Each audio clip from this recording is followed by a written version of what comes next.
सबसे अहम यह है कि भारत में सबसे ज्यादा धर्म परिवर्तन ब्राह्मणों और ठाकुरों द्वारा किया गया है। बौद्ध शासनकाल में इन वर्गों के लोगों ने बड़ी संख्या में बौद्ध धर्म अपनाया, जबकि मुस्लिम शासन के दौरान भी उन्होंने तेजी से इस्लाम कबूल किया। सुप्रीम कोर्ट ने जबरन धर्मांतरण को देश के लिए खतरा बताया, लेकिन ये एक कानूनी निर्णय या महज एक राजनीतिक बयान, इसे न्यायिक फैसला कहना मुश्किल है, बल्कि ये एक राजनीतिक बयान जैसा ही लगता है। ऐसा प्रतीत होता है कि सुप्रीम कोर्ट के जज भी भारतीय जनता पार्टी यानी भाजपा या फिर राष्ट्रीय स्वयंसेवक संघ आरएसएस के प्रवक्ता की तरह बयान दे रहे हैं, बिना तथ्यों की गहराई में जांच की। अगर धर्मांतरण सच में देश के लिए खतरा है, तो क्या जजों को इसे स्पष्ट रूप से समझाने की जरूरत नहीं थी? 14 नवंबर 2022 को सुप्रीम कोर्ट के जस्टिस एमआर शाह और जस्टिस हिमा कोहली की पीठ ने भाजपा नेता अश्विनी कुमार उपाध्याय की याचिका स्वीकार करते हुए केंद्र सरकार को जवाबी हलफनामा दाखिल करने का निर्देश दिया था। कानूनी प्रक्रिया के लिहाज से ये ठीक था, लेकिन बिना जवाब मिले और उसके साथ बिना पक्ष विपक्ष की पूरी बहस सुने जजों ने ये निष्कर्ष कैसे निकाल लिया कि धर्मांतरण जबरन होता है और ये देश के लिए खतरा बताया जा रहा है। असल में कोई भी व्यक्ति जबरन अपना धर्म नहीं बदलता। अगर कुछ विशेष मामलों में ऐसा मान भी लिया जाए तो ये देश के लिए खतरा कैसे हो सकता है, इस बात को समझना होगा। अगर खतरा है तो इसका मतलब ये हुआ कि जिस धर्म को कोई व्यक्ति अपनाता है वही खतरे का कारण है। आमतौर पर धर्मांतरण ईसाई, इस्लाम, सिख या फिर बौद्ध धर्म में होता है। तो क्या ये चारों धर्म देश के लिए खतरा है? आश्चर्यजनक रूप से इन धर्मों के किसी भी प्रतिनिधि ने सुप्रीम कोर्ट के इस विवादास्पद बयान पर आपत्ति दर्ज नहीं करवाई। जबरन धर्मांतरण के प्रश्न को समझा जाए तो क्या किसी का जबरदस्ती धर्म परिवर्तन कराया जा सकता है? ऐतिहासिक दृष्टि से देखा जाए तो विभाजन के समय भारत और पाकिस्तान में ऐसा हुआ भी था।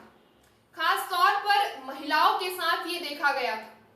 लेकिन सामान्य परिस्थितियों में यदि कोई व्यक्ति स्वयं धर्म बदलना ना चाहे तो किसी के लिए भी ये संभव नहीं है कि वो उसका धर्म बदल दे। फिर भी भारत में धर्मांतरण सदियों से होते रहे हैं और आगे भी होते रहेंगे जब तक धर्म की अवधारणा बनी रहेगी। धर्मांतरण का ऐतिहासिक संदर्भ में अगर हम बात करें तो गुरु गोविंद सिंह ने लाखों हिंदुओं को सिख बनाया। स्वामी दयानंद ने आर्य समाज का प्रचार किया और कई सनातनी हिंदुओं ने आर्य समाजी धर्म को अपनाया था।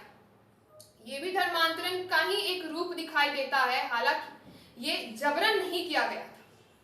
लेकिन जब दलित समुदाय के लोग ईसाई या मुसलमान बनने लगे तब ब्राह्मणवादी शक्तियां भड़क उठी थी। आरएसएस ने घर वापसी अभियान चलाया जिसमें दलितों को जबरन हिंदू बनाया गया। यदि ये भी जबरन धर्मांतरण था तो इसके खिलाफ कानूनी कार्रवाई क्यों नहीं की गई थी?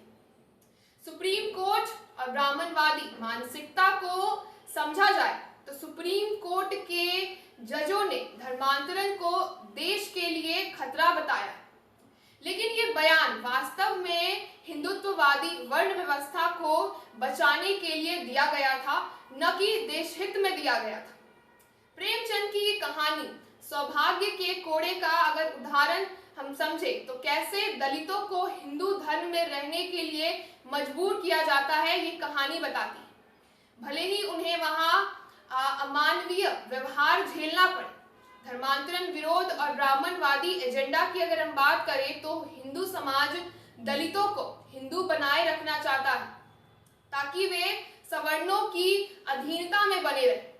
ब्रिटिश शासन के दौरान भी हिंदुत्ववादियों ने धर्मांतरण का विरोध किया था।